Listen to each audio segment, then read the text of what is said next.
I was a Baptist all the way into and at seminary. I was at Westminster Seminary, Philadelphia, and I was a Reformed Baptist when I came there. I had the privilege not only of studying with men like Richard Gaffin, who was very formative in helping me to come to understand the covenant correctly, but I also had the privilege of living with Sinclair Ferguson. He would have students live with him, and I did that for a couple of years.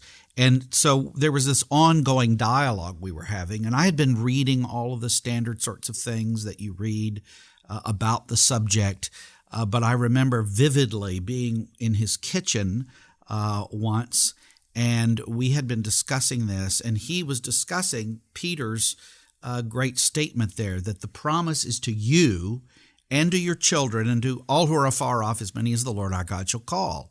And I'll spare our listeners my impersonation of Dr. Ferguson, but he said, Alan,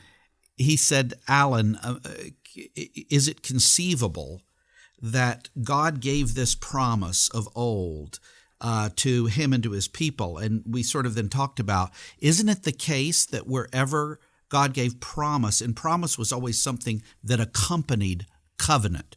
You think of the covenant of grace first initiated in Genesis 3, right? The promise that the seed of the woman would crush the head of the seed of the serpent. And that's played out throughout Scripture. And he says in every development of covenant, you can think of it with Noah and with Moses and with David. I won't labor the point, but it's always to you and to your seed. So he was saying, imagine here, this Pentecost sermon is being given to the Jews of the diaspora, right? These are Jews, they're all Jews there.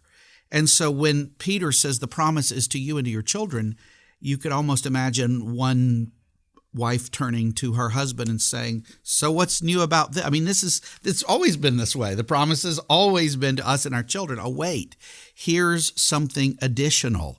Gentile inclusion. What has been for us now, to put it this way, as the gospel goes global, it's going to not only be for ethnic Jews, but for Gentiles throughout the whole world. And so Ferguson he was on a roll here. It was like a personal sermon. It was wonderful.